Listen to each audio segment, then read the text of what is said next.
Okay, so now electric Mini time.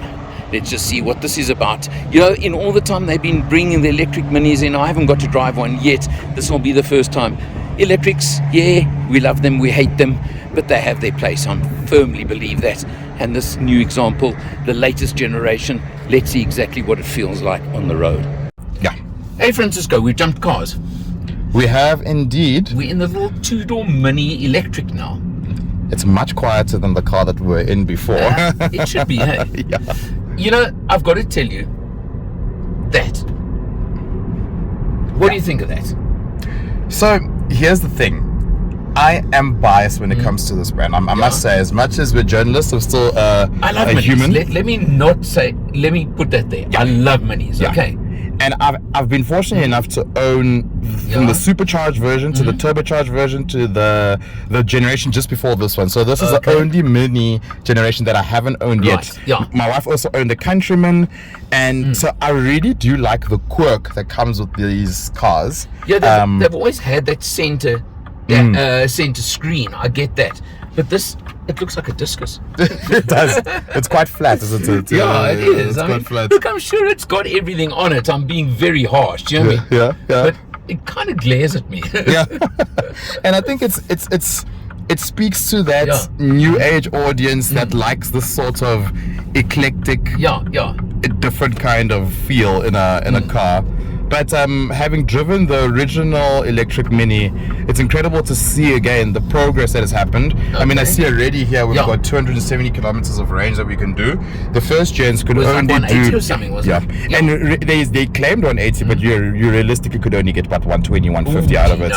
So ouch. Now the fact that you've got decent range, because this is a city car. At the end of the day, to me, a Mini electric is a car that you're going to drive. It's a secondary vehicle. Yeah.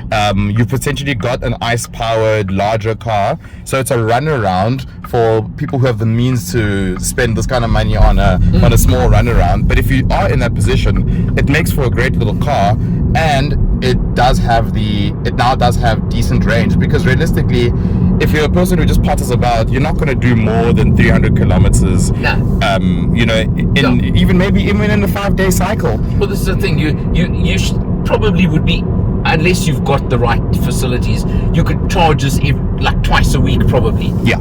Your average owner. 100%. And it would be more than enough. And what I've been telling a lot of people who ask me about electric vehicles, because I think a lot of people still are under the impression that you need to have a wall box at your house.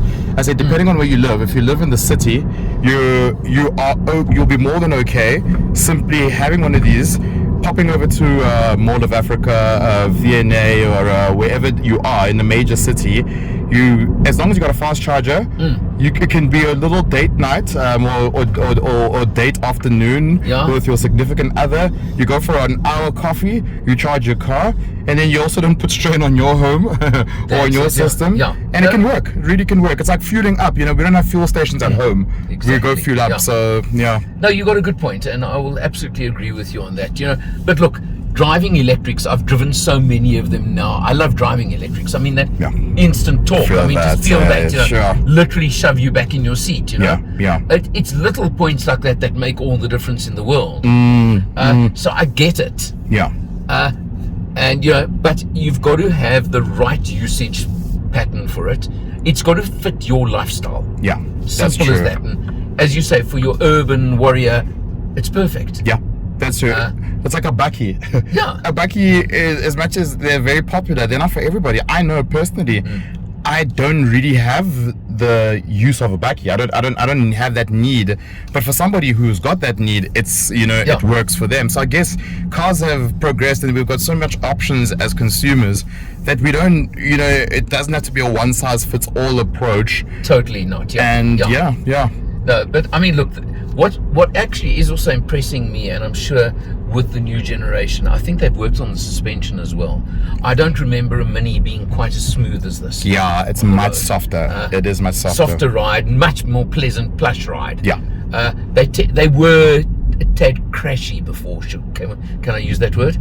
I would say they were hard. They were hard cars, because I think it goes back to the original ethos of a go-kart feel.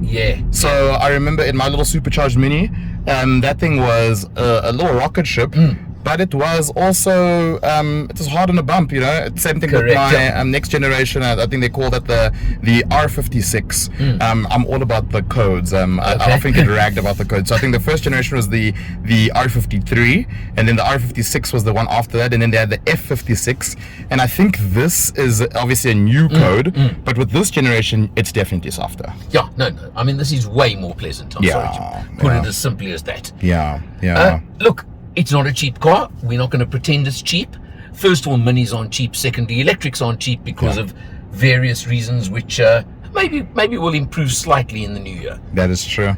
So let's just see what goes on there, okay? Yeah. No, but overall, yeah, fun. I think that's the word for it. There we go.